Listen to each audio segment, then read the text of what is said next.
There is a version of the Cold War that most people carry around without ever questioning it. It lives in textbooks and documentary narrations and the comfortable distance of retrospect. In that version, two superpowers faced each other across decades of tension, built enough weapons to destroy civilization several times over, and then, through a combination of diplomacy, exhaustion, and the quiet collapse of one side's economy, simply stopped. No war, no catastrophe. A long standoff that ended without a shot being fired between the principal parties. That version is not wrong exactly, but it is incomplete in ways that matter. It leaves out the moments when the machinery of annihilation came within seconds of activating itself. It leaves out the men who sat in underground bunkers with their hands near launch controls and made decisions that no protocol had prepared them for. It leaves out the signals that arrived from places they should not have come from. The radar returns that looked exactly like incoming missiles. The submarines that nearly fired because communication had broken down entirely. The automated systems that processed inputs and produced outputs and came very close to doing what they had been designed to do before a human being, usually one acting alone and outside the chain of command, intervened. This is the story of that other Cold War, the one that happened underneath the official one, the one conducted in silence, in code, at frequencies that most people never knew existed, from locations that were not supposed to be inhabited, by machines and by people who had been trained to behave like machines. It is the story of the radio signal that came from inside the Arctic, and of everything that signal represents about how close the world came, on multiple occasions, to an end that would have had no announcement and no warning that anyone outside a classified facility would have understood in time to matter. To understand the signal, you have to understand the Arctic itself, because the Arctic during the Cold War was not simply a geographic region. It was a strategic corridor. It was the shortest path between the Soviet Union and the United States, and because of that geometry, it became the most heavily instrumented, most carefully watched, most thoroughly militarized uninhabited space on Earth. The polar route, the Great Circle route over the top of the planet, reduced the flight time of a ballistic missile from Soviet launch facilities to American cities to approximately 30 minutes. It reduced the warning time available to American commanders to something closer to 15. Every strategic calculation made by both sides during the Cold War was built on top of that arithmetic. 15 minutes to detect, assess, decide, and respond. 15 minutes during which the entire apparatus of nuclear command and control had to function without error, without ambiguity, and without the kind of human hesitation that tends to emerge when the decision being made is irreversible and civilization ending. The Arctic became, as a result, a place of extraordinary infrastructure. American and Canadian forces operating together under the framework that would eventually become NORAD constructed a chain of radar stations across the northern reaches of the continent that stretched from Alaska through Canada and into Greenland. These were not small installations. The distant early warning line, the DEW line, consisted of more than 50 radar sites strung across approximately 3,000 miles of some of the most inhospitable terrain on Earth. The stations were supplied by air and by the occasional ship during the brief Arctic summer. The men who staffed them lived in conditions of enforced isolation that produced their own psychological effects that were noted in military medical reports and then largely set aside because the stations were considered operationally essential regardless of what they did to the people inside them. The work those men did was simple in description and almost unbearable in practice. They watched radar screens. They watched for returns that did not belong. They watched for the signature of objects moving at speed from the direction of the Soviet Union, objects that would have meant the war everyone had been preparing for had finally begun. They watched, and most of the time they saw nothing, and the nothing had to be taken as seriously as something, because the system only worked if the operators maintained a level of attention that human beings are not naturally designed to sustain across months of Arctic isolation. The Soviets were doing the same thing on their side of the pole. Their northern early warning systems were less extensive than the American and Canadian network. partly because Soviet strategic doctrine in the early Cold War period placed somewhat less emphasis on warning time and somewhat more emphasis on the ability to absorb a first strike and retaliate. But the infrastructure was there, spread across the Siberian coast, across the islands of the Arctic archipelago, across the Kola Peninsula, which became one of the most densely militarized pieces of geography in human history. The Kola Peninsula, a chunk of land roughly the size of a small European country, contained more nuclear weapons, more submarines, more radar installations, more military personnel than anywhere else on Earth during the height of the Cold War. It sat at the edge of the Barents Sea, which is where the Arctic Ocean begins its transition toward the Atlantic, and it pointed like an accusation directly at Norway, directly at the United Kingdom, directly at the approach routes that NATO would need to use if it ever tried to reinforce Europe in the event of a conventional war that had not yet gone nuclear. The Kola Peninsula was both a listening post and a launch platform. It was a place where the machinery of deterrence and the machinery of destruction occupied the same square miles. In that context, a radio signal coming from inside the Arctic was not an anomaly. Radio signals were the medium through which the entire system communicated.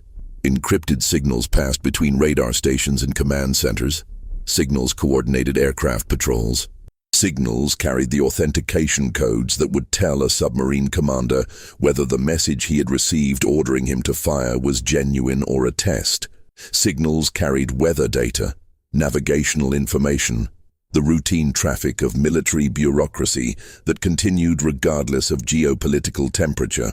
The Arctic was saturated with radio signals in frequencies that ranged from the extremely low, which could penetrate ocean water and reach submerged submarines, to the very high, which bounced off the ionosphere and could carry voice communication across thousands of miles.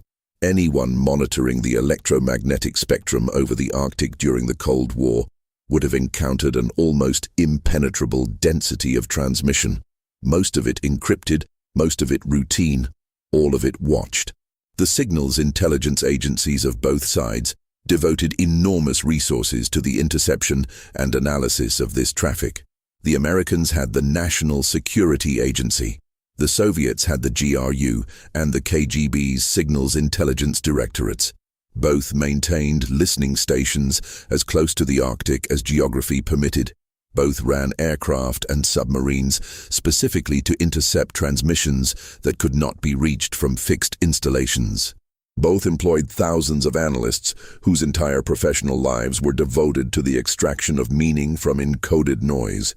It was within this context of total electromagnetic surveillance that certain signals became significant not because of what they said, but because of where they appeared to originate. The Arctic was inhabited, in the sense that military personnel lived and worked there, but there were regions of the Arctic that were not supposed to contain any transmitters. Islands that were mapped, surveyed, and confirmed to be uninhabited. Ice sheets that were known to be free of any installation. Stretches of the Siberian coast that had been photographed by reconnaissance aircraft and confirmed to hold nothing. When a signal appeared to originate from one of those locations, the immediate assumption was instrumentation error. The direction-finding equipment of the period was not infallible. Atmospheric conditions over the Arctic produced propagation anomalies that could make a signal appear to come from a direction it was not actually coming from. The ionosphere bent radio waves in ways that were understood in general principle, but were difficult to predict in specific instances.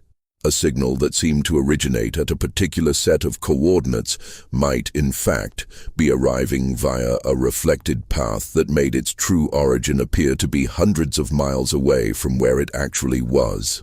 This was known. It was accounted for in the analytical procedures used by signals intelligence personnel. When an unexpected signal appeared, the first task was to determine whether the apparent origin was real or an artifact of propagation. But that determination was not always possible quickly, and in the Cold War, quickly was the only relevant time scale. 15 minutes. That was the window. And within that window, a signal appearing to come from inside the Arctic, from a location that was supposed to be empty, arriving on a frequency that was associated with military communications, could not simply be set aside while analysts worked through the propagation mathematics. It had to be assessed. It had to be assigned a probability. It had to be placed somewhere on the spectrum between routine anomaly and genuine indicator of hostile activity. And the institutional pressures of the Cold War pushed systematically toward treating ambiguous signals as potential threats rather than probable noise, because the cost of being wrong in the direction of underreaction was judged to be catastrophically higher than the cost of being wrong in the direction of overreaction. This asymmetry shaped everything. It shaped the design of the warning systems. It shaped the training of the operators. It shaped the decision protocols that governed how information moved up the chain of command. It created a system that was exquisitely sensitive to indicators of threat and structurally inclined to treat uncertainty as a form of danger. The American nuclear command and control system, as it existed during the most dangerous decades of the Cold War, was built around a fundamental tension that was never fully resolved. On one hand, the system needed to be responsive enough to survive a Soviet first strike and still be able to retaliate. This meant that launch authority had to be distributed, that the procedures for authorizing a strike had to be fast enough to complete before Soviet warheads arrived, and that the men at the bottom of the hierarchy, the men actually sitting next to the missiles, had to have enough information and enough authority to act, even if communications with higher headquarters had been destroyed. On the other hand, the system needed to be resistant to unauthorized or accidental launch. It needed to ensure that no single individual, no matter how panicked or deranged or simply mistaken, could trigger a nuclear exchange on their own authority. These two requirements pulled in opposite directions. A system that was fast enough to survive a first strike was, almost by definition, a system that could be activated by someone acting on incomplete information or no information at all. A system that was resistant to unauthorized launch was, almost by definition, a system that might be too slow to respond before the incoming weapons arrived. The solution that the American military worked out over the course of the 1950s and 1960s was not a resolution of this tension, but a management of it, a set of compromises and procedures and technical mechanisms that tried to balance responsiveness against safety without fully achieving either. The permissive action link, the electronic lock that was supposed to prevent a nuclear weapon from being armed without a proper code, was not uniformly installed on American weapons until well into the 1960s. And even after it was installed, the codes themselves were sometimes set to strings of zeros by local commanders who found the authentication procedures inconvenient. The two-man rule, which required that any nuclear weapon operation be performed by two individuals who could each verify the other's actions, was established as policy, but was violated in practice at installations where staffing shortages made strict compliance difficult. The procedures for verifying a launch order, for confirming that the command to fire was genuine and not a result of spoofed communications or equipment malfunction, were detailed and elaborate on paper and were sometimes abbreviated in practice, because the training exercises that prepared people for actual launch scenarios also trained them to move quickly. What this produced was a system that was simultaneously over-engineered in its documentation and under-resourced in its human implementation. The manuals described procedures of extraordinary rigor. The reality involved people who were tired or isolated, or who had been doing the same thing for long enough that certain steps had become automatic rather than deliberate, or who had absorbed the institutional culture of their particular installation, which might emphasize speed over verification, or might have developed informal shortcuts that everyone understood but no one had written down. The system worked in the sense that no nuclear weapon was ever launched by accident during the Cold War. But the margin by which it worked was not the margin that the documentation implied. It was narrower, and it depended heavily on individual judgment exercised at moments when individual judgment was supposed to have been replaced by procedure. The Soviets had the same problem, differently expressed. Soviet nuclear command and control was more centralized than the American system, at least in theory. which meant that launch authority was concentrated at the top of the political and military hierarchy in ways that made accidental launch theoretically less likely, but also made the system more vulnerable to communication failure in a crisis. If the men at the top could not communicate with the men at the missiles stayed put. This was, in some respects, reassuring. But it created a different kind of vulnerability, because a war that began with a decapitating strike against Soviet leadership would, by the design of the system, leave the Soviet nuclear arsenal unable to respond, which was exactly the scenario that Soviet strategic planners most feared, and that American war plans, at various points during the Cold War, were in fact designed to achieve. The Soviet response to this vulnerability was a system that the Western intelligence community eventually came to know as perimeter, though it was known within the Soviet military by a name that translated roughly as the dead hand. Perimeter was a command system designed to guarantee Soviet retaliatory capability, even if the entire political and military leadership had been destroyed in a first strike.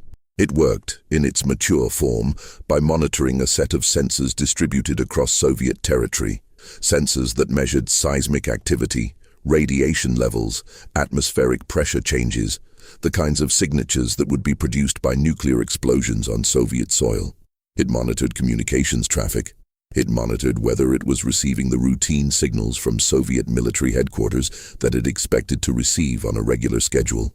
If those signals stopped, if the communications went quiet, if the sensors detected what looked like nuclear detonations, and if a specific set of conditions was met that indicated a genuine attack was in progress rather than a technical malfunction, Perimeter could, without further human authorization, launch a subset of Soviet missiles.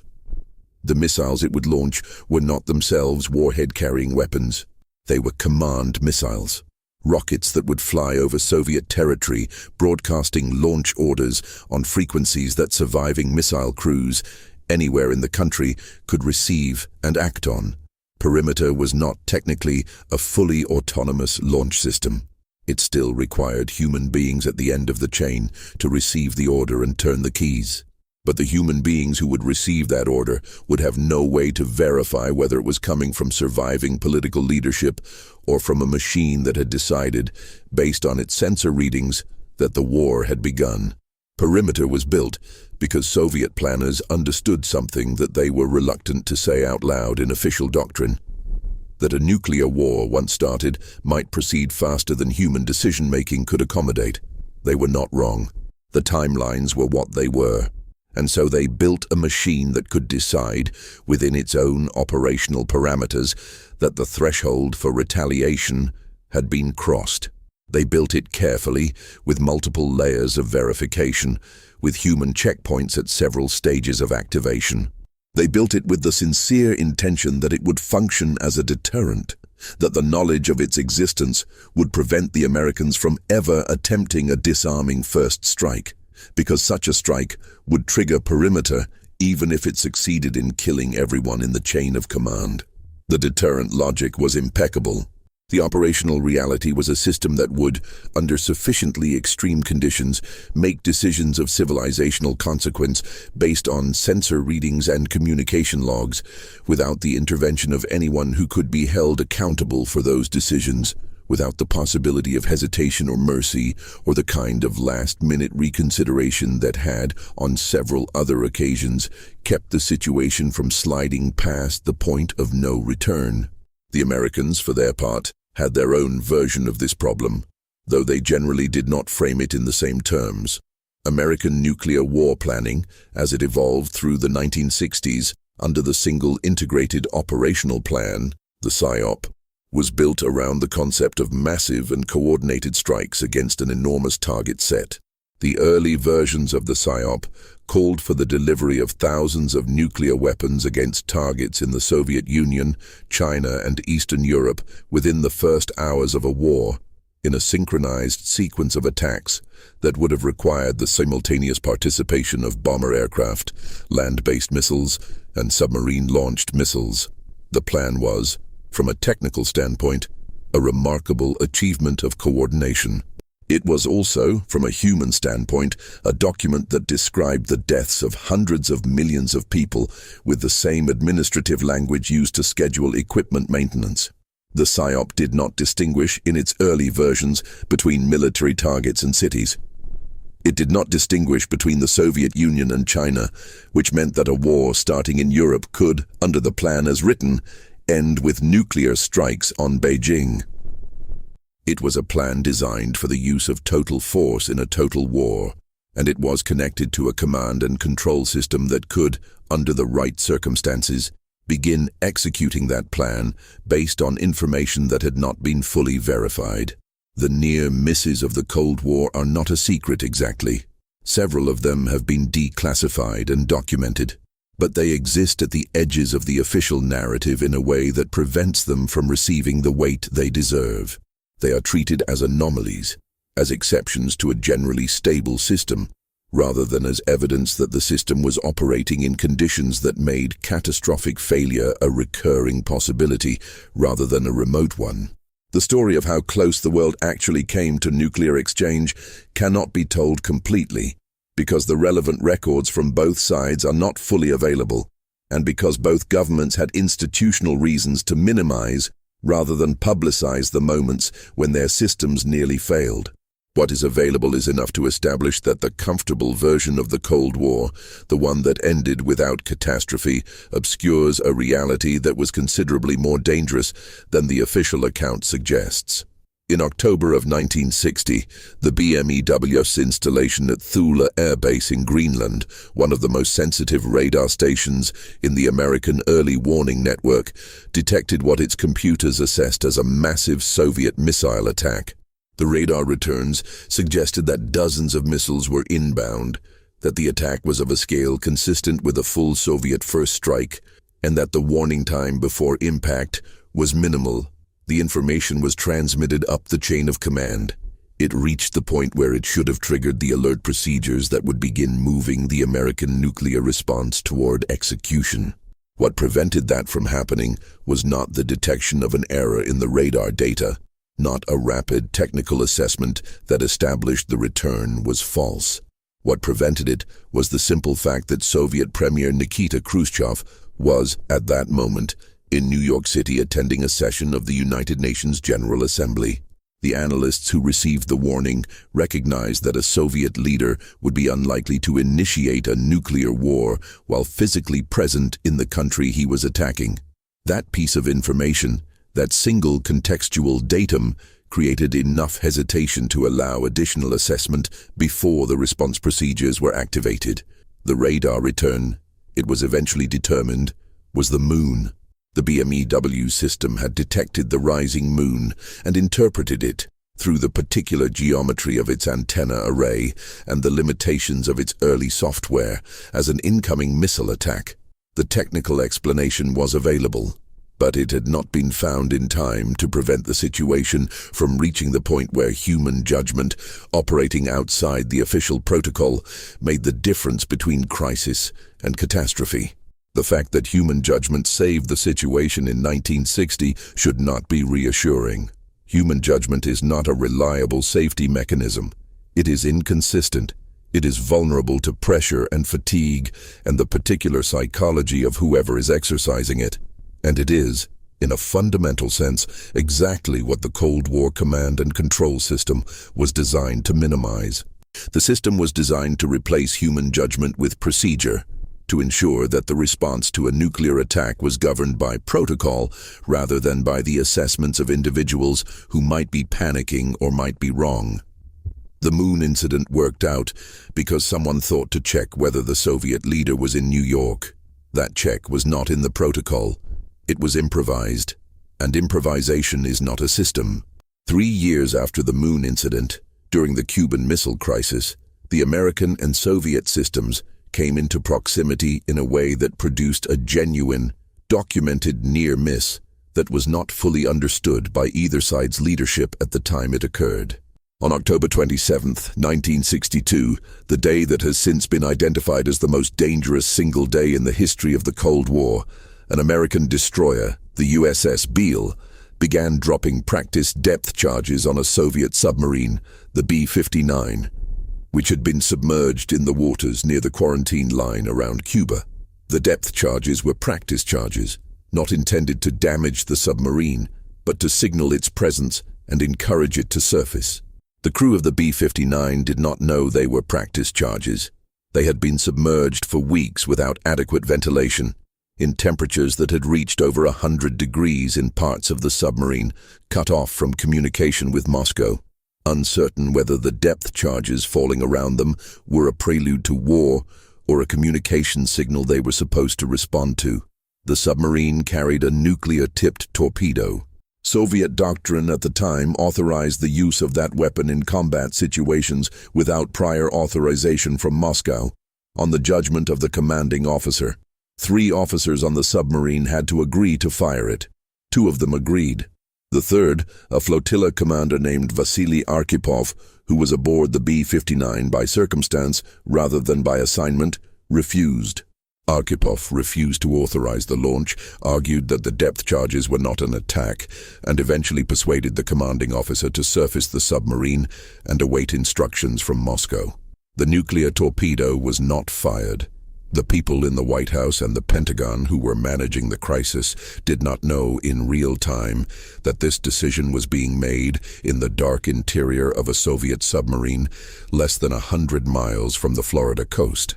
They did not know that the choice between nuclear war and continued negotiation was, at that moment, being made by 3 men in conditions of extreme physical and psychological stress, operating under a doctrine that permitted them to initiate nuclear combat on their own authority, without reference to any political decision that Kennedy or Khrushchev had made or was making. Arkhipov's decision became known to the public only decades later, through the work of researchers who obtained the relevant documents through archives and through the testimony of surviving crew members. At the time, it was invisible. It was one of many things happening simultaneously that day, most of which were also invisible to the people nominally in charge of managing the crisis. On the same day, an American U-2 reconnaissance aircraft flew accidentally into Soviet airspace over the Chukchi Peninsula, which brought Soviet interceptors airborne and caused American fighter aircraft with nuclear air-to-air rockets to scramble from Alaska to escort the stray plane home. On the same day, another U-2 was shot down over Cuba, killing its pilot and nearly triggering the American airstrike on Cuban air defenses that Kennedy had said would be his response to such an event. The crisis was not managed on October 27th. It was navigated by people who were working with incomplete information, making decisions that they did not fully understand the consequences of, and being protected from catastrophe by a combination of factors that included the individual decisions of people like Arkhipov and also included simple luck. The Cuban Missile Crisis ended. The world continued. But the underlying systems did not change substantially in response to what had nearly happened. The lessons that were drawn from the crisis were primarily diplomatic and strategic. They led to the establishment of the hotline, the direct communication link between Washington and Moscow that was set up to allow the 2 governments to communicate rapidly in future crises, a system that has generally been described as a major achievement of crisis management, but that was, in practical terms, a telephone line between leaders who had already demonstrated that they could not always determine what their own military forces were doing, let alone what the other sides were. The hotline addressed the problem of communication between capitals. It did not address the problem of control over military systems that were already deployed, already armed, and operating under doctrines that permitted action before political consultation could occur. In the years following Cuba, both sides continued to develop and deploy systems that moved nuclear decision-making further from political leaders and closer to the machines and the military personnel who operated them. The American submarine-launched ballistic missile force, which grew substantially through the 1960s and 1970s, was particularly difficult to control in real time because submarines at sea were designed to avoid communication that might reveal their position. The communication protocols used to reach submerged submarines were complex, slow and vulnerable to the same kinds of atmospheric and technical failures that affected other long-distance radio communication. An American submarine commander who received what appeared to be a valid launch order, authenticated according to the procedures in place, and who could not reach higher headquarters to verify that order because communication had been disrupted, was, under certain circumstances, authorized to act on his own judgment. This was a deliberate policy choice, made because the alternative, a requirement for positive confirmation from higher headquarters before launch, was judged to create an unacceptable vulnerability in the event that headquarters had been destroyed. But the policy choice created exactly the kind of situation that the nominal control system was designed to prevent. A situation in which a single individual, under extreme pressure, with limited information, could make the decision to launch nuclear weapons. The procedures were designed with layers of authentication, with technical safeguards, with the two-man rule. They were not designed to prevent the situation in which all of those safeguards functioned correctly, but the underlying information on which the decision was based was wrong. The safeguards could verify that an order was authentic. They could not verify that the situation it described was real. In 1979, that distinction became operationally relevant in a way that was not publicly known for years. On November 9th of that year, personnel at the North American Aerospace Defense Command headquarters at Colorado Springs began receiving information suggesting that the Soviet Union had launched a large-scale nuclear attack against the United States. The warning appeared on multiple screens. The computer systems indicated that hundreds of Soviet missiles were inbound. Alert procedures were initiated. B-52 bomber crews were scrambled. Missile launch officers were put on heightened alert. The National Military Command Center in the Pentagon and the alternate National Military Command Center were notified. The situation was being treated, in the initial minutes, as a genuine attack. The problem was identified when someone thought to check whether the satellites and ground-based radars that should have confirmed the launch were actually showing anything. They were not. The raw sensor data showed no evidence of an attack. What the computers were showing was not a reflection of reality, but of a test tape, a simulation tape that had been inserted into the system for training purposes and that the computer had processed as real-world data. Someone had put a war game into the system in a way that allowed the system to interpret it as an actual event. The incident lasted approximately 6 minutes from initial alert to identification of the error. In 6 minutes, the response procedures had been initiated to a level that required active intervention to stop. The people involved responded correctly, asking the right questions, checking the satellite data, identifying the discrepancy. But the procedures that allowed a training tape to be mistaken for a real attack were not changed after the incident. Within 7 months, in June of 1980, a similar incident occurred when a failed computer chip caused NORAD systems to display indications of incoming Soviet missiles. This time, the failure affected not just display systems, but direct notification to higher headquarters and nuclear-armed aircraft were again placed in alert status before the error was identified. 2 incidents of this kind within a year, both attributable to technical failures in computer systems that the entire strategic deterrence apparatus depended on, were assessed and documented and then incorporated into the ongoing operation of a system that continued to function in essentially the same way. The American incidents of 1979 and 1980 were significant. The Soviet incident of September 26, 1983, was more significant in the sense that it came closer to producing a launch decision and in the sense that it occurred during a period of extraordinary political tension that made the institutional pressure to treat an ambiguous warning as real considerably higher than it would have been in a calmer moment. The background of September 1983 needs to be understood, because the signal that appeared on Stanislav Petrov's screen that morning did not arrive in a context of routine Cold War management.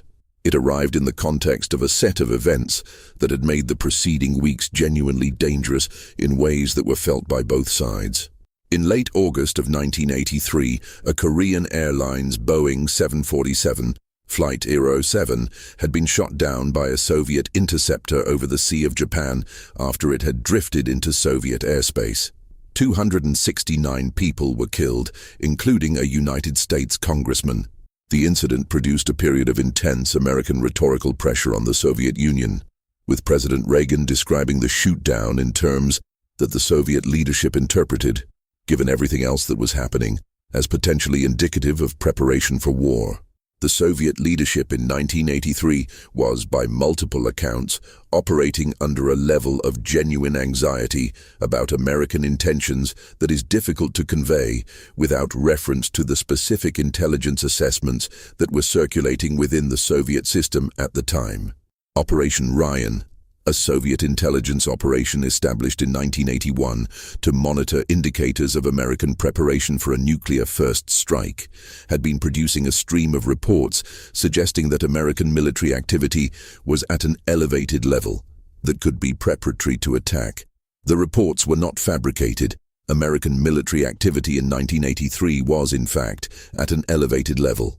NATO was in the process of deploying Pershing II missiles in West Germany, missiles that could reach Moscow with minimal warning time. American naval exercises in the North Pacific and the Norwegian Sea had been pushing Soviet surveillance systems hard, testing the boundaries of Soviet airspace and naval operating areas in ways that were deliberate and designed to be provocative within the strategic logic of demonstrating resolve. The Reagan administration's rhetoric about the Soviet Union, which included the famous Evil Empire speech in March of 1983, had created a political atmosphere in which Soviet analysts were working to distinguish between genuine strategic threat and political posturing, which is a much harder analytical problem than it sounds.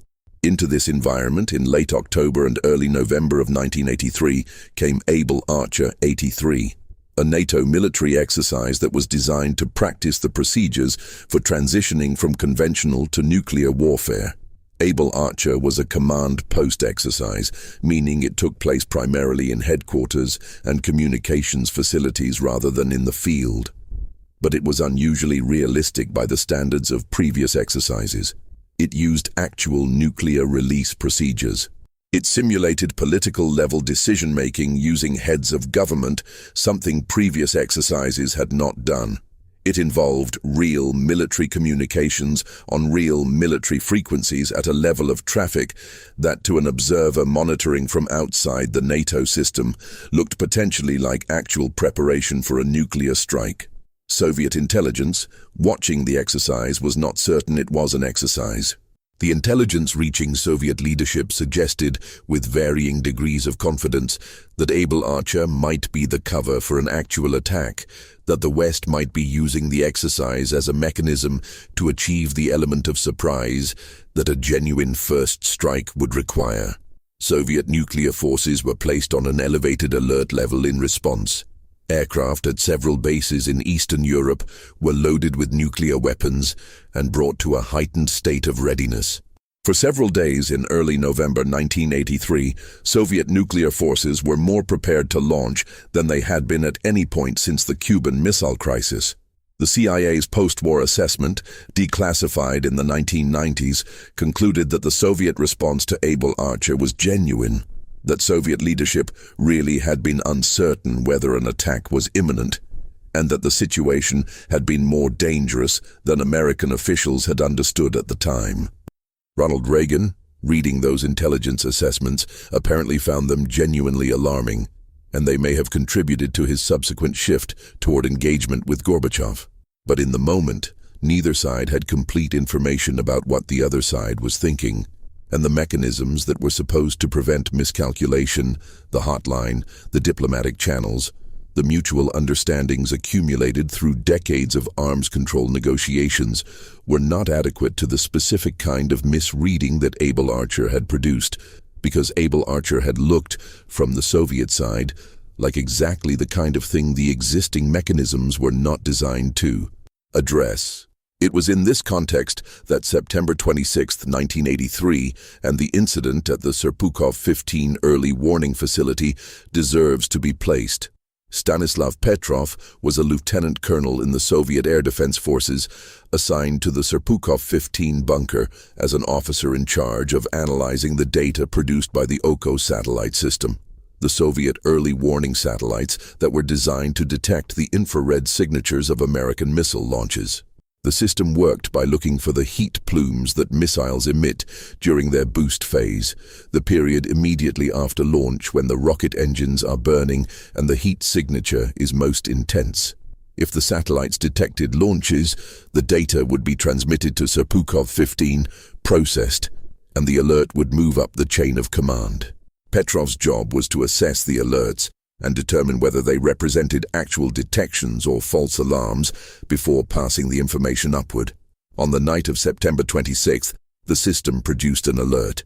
Then it produced another. Then 3 more. The computer classified the situation as a missile attack and assigned it the highest confidence level in its assessment scheme. The screens at Serpukhov 15 indicated that the United States had launched 5 intercontinental ballistic missiles at the Soviet Union. The protocol required Petrov to immediately report this to his superiors, which would have set in motion the Soviet nuclear response procedures at a moment when Soviet forces were already at elevated alert, and Soviet leadership was already anxious about American intentions. Petrov did not immediately report it. He waited. He looked at the data.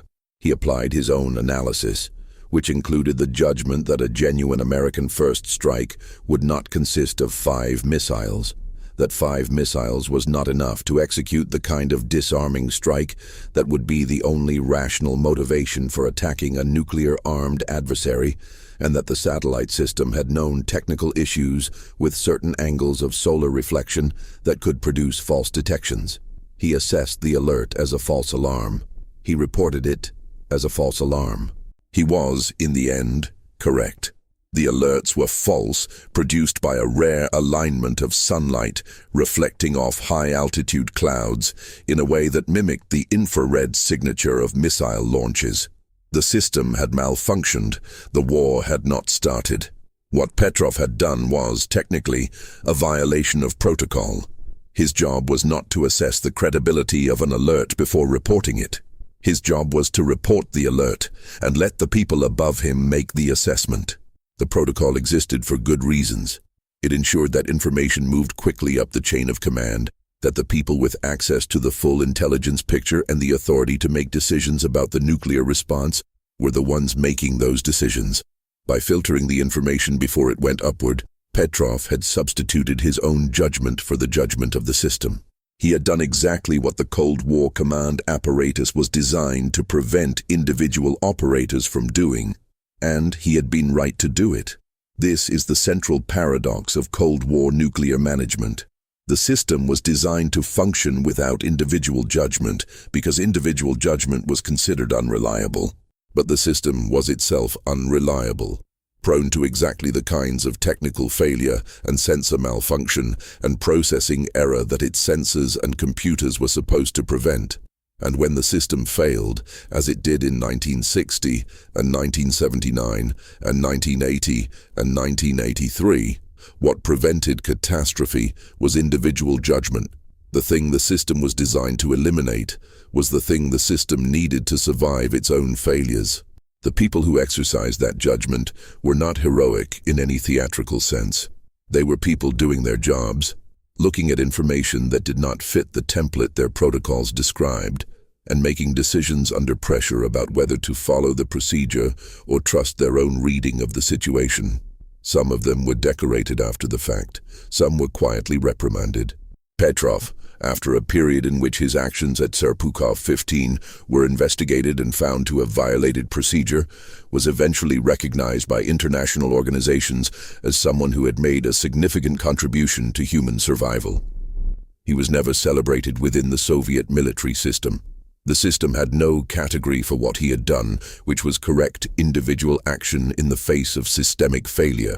The system had categories for following protocol and categories for violating protocol. It did not have a category for using judgment to save the situation when the protocol had produced a result that was going to kill everyone. The radio signals that moved through the Arctic during these events were the medium through which the system communicated with itself. They were the nervous system of the Cold War, the means by which sensors transmitted their readings, by which headquarters transmitted their orders, by which submarines received their instructions, by which the entire distributed apparatus of nuclear deterrence maintained its coherence across thousands of miles of geography. They were also the medium through which the system's failures propagated. A false radar return at Thule produced a signal. A test tape loaded into the wrong computer at NORAD produced a signal. A solar reflection off a high-altitude cloud produced a signal. The signals were indistinguishable, at the level of the wire, from the signals they were imitating.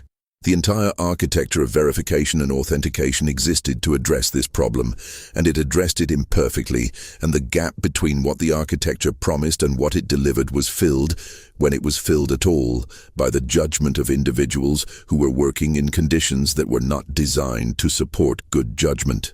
The Arctic itself had its own contribution to this dynamic, beyond the radar lines and the early warning satellites. The Arctic was where the submarines operated.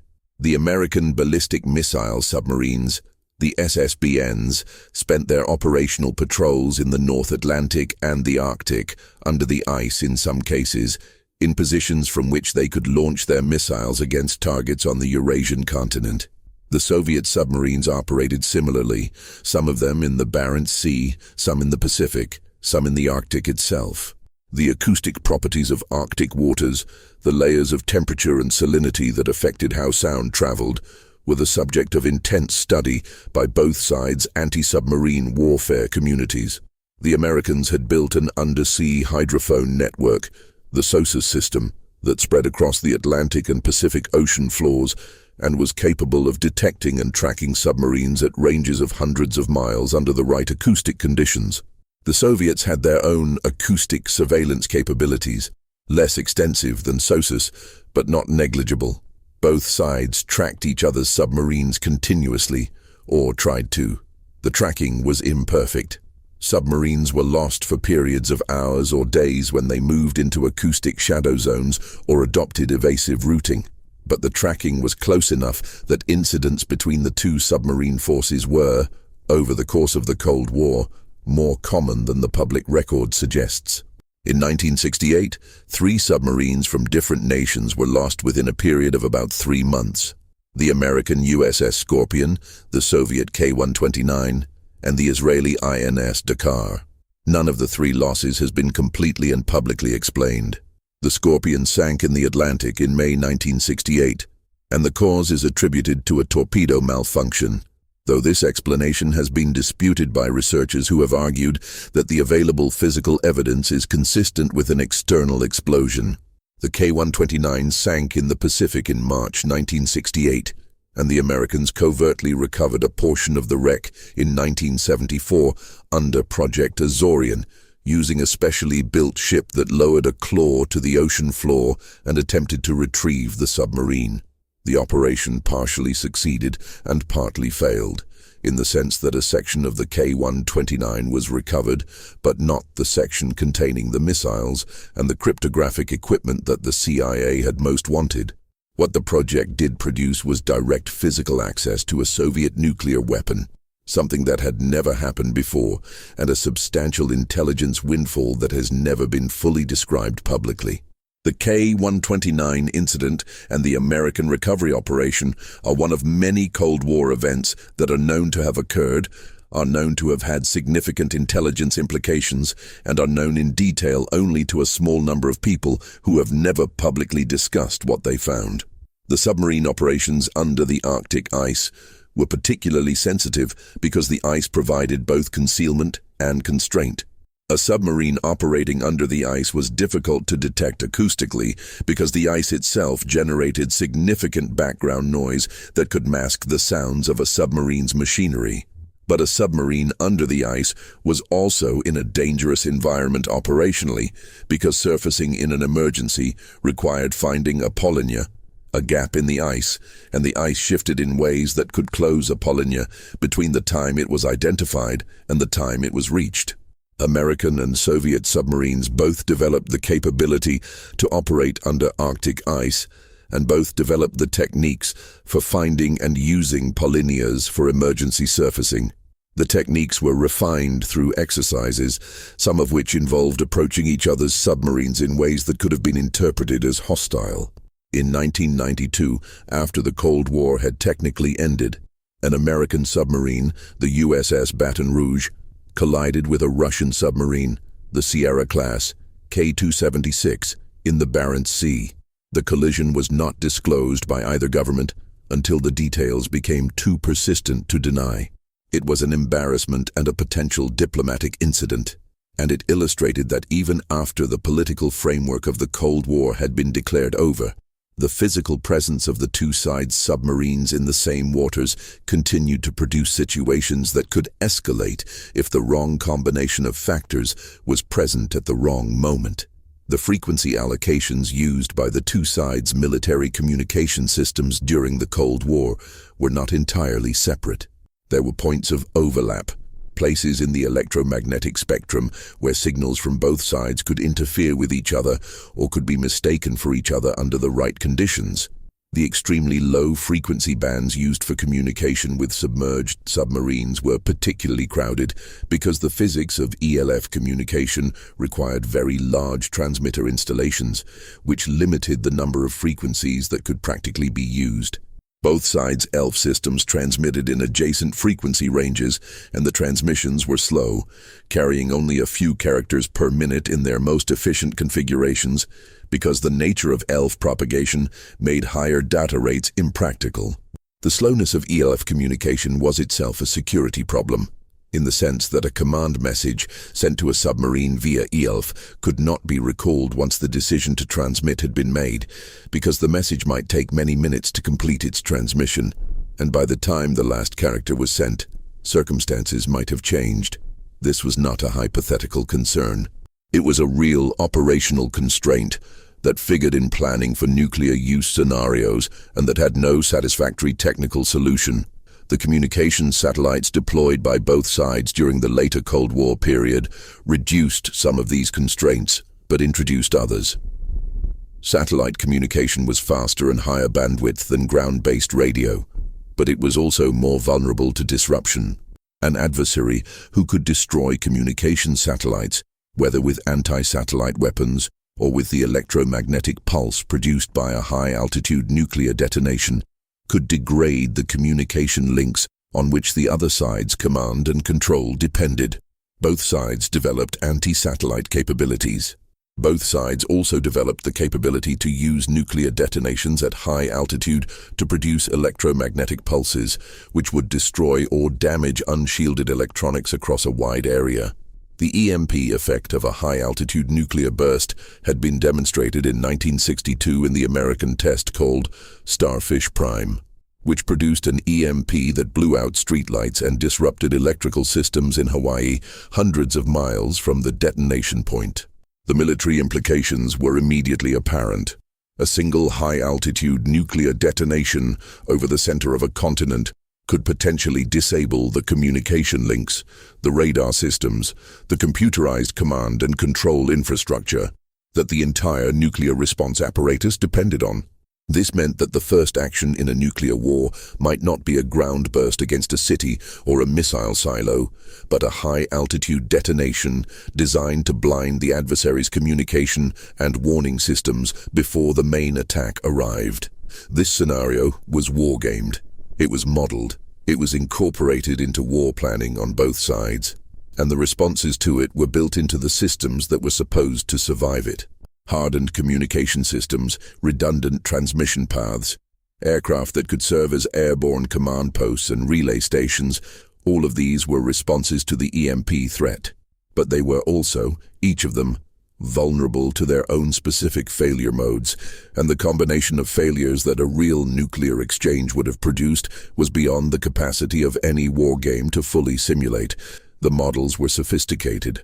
The models were also models, and the gap between the model and the reality of a nuclear exchange was not something that could be tested and closed through iteration, because there was no opportunity to iterate. There would be no second attempt. The system either worked the first time, or it did not. This fundamental untestability was one of the structuring features of Cold War strategy, and it produced a particular kind of institutional behavior that might be described as procedural confidence. Both sides maintained elaborate procedures and invested heavily in the systems those procedures governed, not because the procedures had been validated under realistic conditions, because they could not be, but because the existence of detailed, thorough, well-documented procedures created an institutional appearance of control that served important functions, even if its relationship to actual operational reliability was uncertain. The procedures were the system, in a sense. They were the artifact that demonstrated that the situation was being managed. To question whether the procedures would work under the conditions of an actual nuclear war was, within the institutional cultures of both sides' nuclear establishments, a kind of heresy. The questioning happened in research papers and in classified assessments, but it happened in spaces that were insulated from the operational culture, and the operational culture continued to function on the basis of an assumption of procedural validity that the research papers did not fully support. The Arctic operations of both sides' strategic forces were conducted within this framework. The submarines under the ice, the aircraft flying the northern routes, the radar stations watching the approaches, the communication links carrying their encrypted traffic, all of it operated according to procedures, and all of it was vulnerable to the kinds of failures that had repeatedly demonstrated, in real incidents, that the procedures were not sufficient to guarantee the outcomes they were designed to produce. The people who worked within the system were, in general, aware of specific vulnerabilities in their specific domains. Because they lived with those vulnerabilities every day, they were less often aware of the systemic vulnerabilities, the ways in which their piece of the system interacted with other pieces to produce failure modes that were not visible from any single vantage point. The systemic picture was held, to the extent it was held at all, in studies and assessments that were classified and circulated within small communities of analysts who had limited ability to act on what they found. One of the things those analysts found, repeatedly, was that the most dangerous scenarios were not the ones that involved deliberate decision-making by political leaders, but the ones that involved the interaction of automated systems, technical failures, and the actions of personnel operating under stress with incomplete information. The deliberate scenarios, the scenarios where a political leader actually decided to initiate a nuclear attack, were frightening in their own way, but they involved human beings who could, in principle, be influenced by diplomacy, deterred by the prospect of retaliation, or simply persuaded that the costs outweighed the benefits. The accidental and automated scenarios involved systems that did not respond to diplomacy, that had no concept of cost and benefit, that were designed to process inputs and produce outputs according to rules that had been written into them by human beings who were not present at the moment of operation. The dead hand would not negotiate. The radar system that mistook the moon for a missile attack could not be told that war was undesirable. The submarine commander who received a launch order through a degraded communication link could be told, in theory, to verify the order through additional channels, but if those channels were also degraded, and if the protocols he was operating under authorized him to act on authenticated orders without independent verification, the theoretical option of additional verification was not a practical constraint. The management of this problem, the problem of automated and semi-automated systems that could produce catastrophic outcomes without deliberate human authorization, was the subject of a continuous and largely invisible bureaucratic struggle throughout the Cold War. On the American side, it manifested in disputes between the civilian nuclear engineers and physicists who designed the safety mechanisms for nuclear weapons, who consistently pushed for more safeguards and more verification, and the military operational community, which pushed back on safeguards that it judged to reduce operational responsiveness. On the Soviet side, where the divide between the political leadership and the military was different in character but equally significant in effect, it manifested in the tendency of the military to develop systems and capabilities that exceeded the political leadership's awareness of what was being done in their name. The perimeter system, for example, was developed within the Soviet General Staff and was not fully described to political leadership until it was already operational. The political leadership, when informed, approved it, but the sequence of events, development first and approval afterward, was characteristic of a military strategic culture in which the operators had more effective control over the systems than the formal chain of command suggested. What this meant in practice was that both sides were, at any given moment during the Cold War, operating systems whose full capabilities and failure modes were not completely understood by anyone. The people who designed the systems understood their technical operation, but not their operational use. The people who operated the systems understood their operational use, but not their full technical capabilities. The people who made the strategic decisions that determined how the systems would be employed were often working from descriptions of the systems that were simplified in ways that obscured critical details. And the people who studied the systemic interactions between the various components were working in an analytical space that was separated from operational decision-making in ways that limited the impact of their findings. This is not a story about incompetence. The people who built and operated the Cold War nuclear systems were, in many cases, extraordinarily talented and dedicated. The engineers who designed the warheads and the delivery vehicles solved technical problems of remarkable difficulty. The analysts who processed the intelligence and constructed the strategic assessments were working at the frontier of what was technically possible in their fields. The operators who maintained readiness through years of Arctic isolation and institutional pressure performed under conditions that would have broken many people. The story is not about failure of individual capability. It is about structural characteristics of large, complex, high-stakes systems that tend to produce failure in ways that are not attributable to any individual action or inaction, and that are extremely difficult to address through incremental reform of specific components. The sociologist Charles Perrow, writing in the 1980s, described what he called normal accidents, failures that are inevitable in certain kinds of complex, tightly coupled systems, not because of human error or equipment malfunction, but because the interactions between components create failure modes that cannot be anticipated or designed out. His primary case studies were civilian nuclear power plants, but he explicitly extended his analysis to nuclear weapon systems, noting that the characteristics of those systems, their complexity, their tight coupling, the catastrophic consequences of failure, the impossibility of realistic testing under operational conditions, made them precisely the kind of systems in which normal accidents were not only possible but, over a sufficiently long time horizon, probable. His work was not widely read outside academic circles. It was cited in some classified assessments. It did not change the operational culture of the systems he was describing. The Cold War's near misses cluster in time, and the clustering is not random. They tend to occur during periods of elevated political tension, when the institutional pressure to treat ambiguous signals as real threats is higher than usual, and they tend to occur at moments when the technical systems are under unusual stress, either because of weather or equipment age or operational tempo that exceeds design parameters. The clustering makes sense as a pattern, and it suggests that the Cold War's most dangerous moments were not evenly distributed across its decades, but were concentrated in specific windows when the combination of political context and technical vulnerability and individual human factors aligned in ways that brought the system to the edge of its failure envelope. The early 1980s were one of those windows.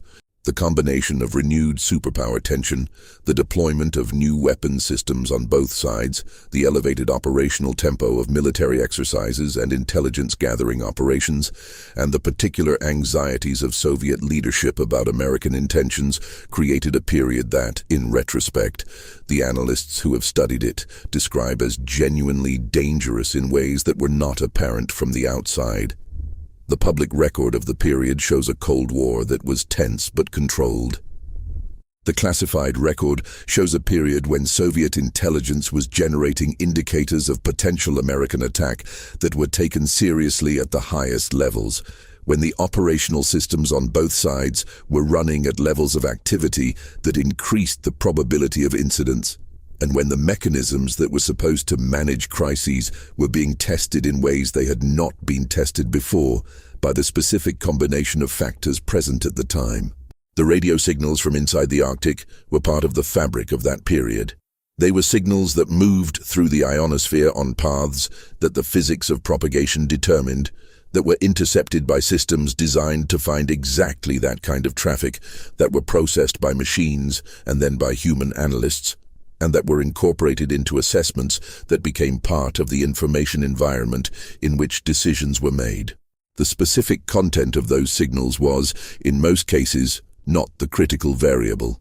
The critical variable was the framework within which they were received and interpreted, the institutional and technical context that determined whether an ambiguous signal was assessed as routine or as threatening, as a technical artifact or as evidence of hostile intent. That context was produced by decades of institutional development, by the accumulation of doctrine and procedure and technical capability and personnel culture that constituted the Cold War strategic apparatus. It was not designed by any individual or any committee. It grew through a process that was partly deliberate and partly emergent, shaped by decisions made in response to specific perceived threats, by technologies developed in pursuit of specific capabilities, by the actions and reactions of two sides, each of which was responding to its assessment of the other's capabilities and intentions, an assessment that was always incomplete and was sometimes seriously wrong. The arms control process that developed through the 1960s and 1970s addressed some aspects of this system. The SALT treaties limited the quantitative growth of certain categories of weapons. The INF Treaty of 1987 eliminated an entire class of weapons, the intermediate-range missiles that had been a particular source of tension in the early 1980s. START reduced the total number of strategic warheads. These were real achievements, and the people who negotiated them were working genuinely hard on a genuinely difficult problem. But the arms control process addressed numbers and categories and deployment locations. It did not address the operational cultures and the automated systems and the failure modes that produced the near misses. It did not address the fact that the systems that remained after each round of arms reduction were still operating under doctrines and procedures that had been developed for arsenals several times their size. It did not address the perimeter system or its American equivalents. It did not address the communication vulnerabilities that made submarine launch control unreliable under degraded conditions. It did not address the fundamental tension between responsiveness and safety that was built into every nuclear command and control system on both sides. The Cold War ended in the years between 1989 and 1991 through a process of political transformation in Eastern Europe and the Soviet Union that was driven by factors largely internal to those societies, by economic failure, by political illegitimacy, by the particular decisions of Mikhail Gorbachev, who turned out to be a leader willing to accept outcomes that previous Soviet leaders had treated as existential threats to the system. The end of the Cold War was, in that sense, the result of human agency, of choices made by specific individuals in specific political contexts. It was not the result of the deterrence systems working as planned. Deterrence had been intended to make nuclear war impossible by making it unwinnable. What it had actually produced was a prolonged period of near misses and close calls in which war had been avoided by a combination of factors that included deterrence logic and also included individual judgment exercised outside established protocols, technical failures that happened not to cascade at the critical moment, and the kind of contextual reasoning that prevented anyone from escalating to the point of no return in the seconds or minutes when escalation was possible. The systems that the Cold War built did not end when the Cold War ended. The weapons were reduced. The operational tempo was reduced. The political relationship between the principal parties changed from adversarial to something more complicated and variable. But the fundamental architecture remained. The command and control systems, the communication networks, the early warning infrastructure, the submarines under the ice, the land-based missiles in their hardened silos, the targeting databases, the operational plans, the institutional cultures, all of it continued. It was adjusted, updated, reformatted. The silos that had pointed at Soviet cities were retargeted or were taken off alert. The submarines continued their patrols in reduced numbers. The radar stations continued to watch. The signals continued to move through the Arctic ionosphere. The systems that had been designed to manage a conflict between two superpowers continued to operate in a world that was no longer structured by that conflict, carrying within them the doctrines and failure modes and operational logics of the period that had produced them. The nuclear arsenals of the United States and Russia in the years following the Cold War were smaller than they had been at the peak, but were still, by any rational measure, enormous. Thousands of warheads on each side, many of them on launch-on-warning status, meaning that the decision to launch would be made, if it were made, in the same 15-minute window that had defined the Cold War's strategic arithmetic. The procedures for verifying the authenticity of launch orders, the same procedures that had failed to prevent the near misses of the Cold War period, continued to operate in essentially the same form. The communication systems that carried the launch orders, vulnerable to the same kinds of technical failure and atmospheric disruption that had produced false alarms during the Cold War, continued to carry that traffic. The analytical problems that had allowed a test tape to be mistaken for a real attack in 1979 and a semiconductor failure to trigger alert procedures in 1980 had not been solved. They had been addressed through redundancy and through improved training, but the underlying architecture that created those vulnerabilities was still in place. In January 1995, a Norwegian weather rocket launched from the Andøya Space Center on a routine scientific mission briefly triggered the Russian nuclear early warning system. The rocket's trajectory, as it climbed through the atmosphere, resembled in certain respects the trajectory of a submarine-launched ballistic missile, and the radar returns it produced were assessed, in the initial moments, as potentially representing a launch. The Russian nuclear briefcase, the Cheget, which carries the authentication codes for Russian nuclear launches, was activated and brought to Boris Yeltsin and to Russian military commanders. For a period of several minutes, the Russian system was operating under conditions that could have led to a launch authorization decision. The rocket was identified as non-threatening before that point was reached.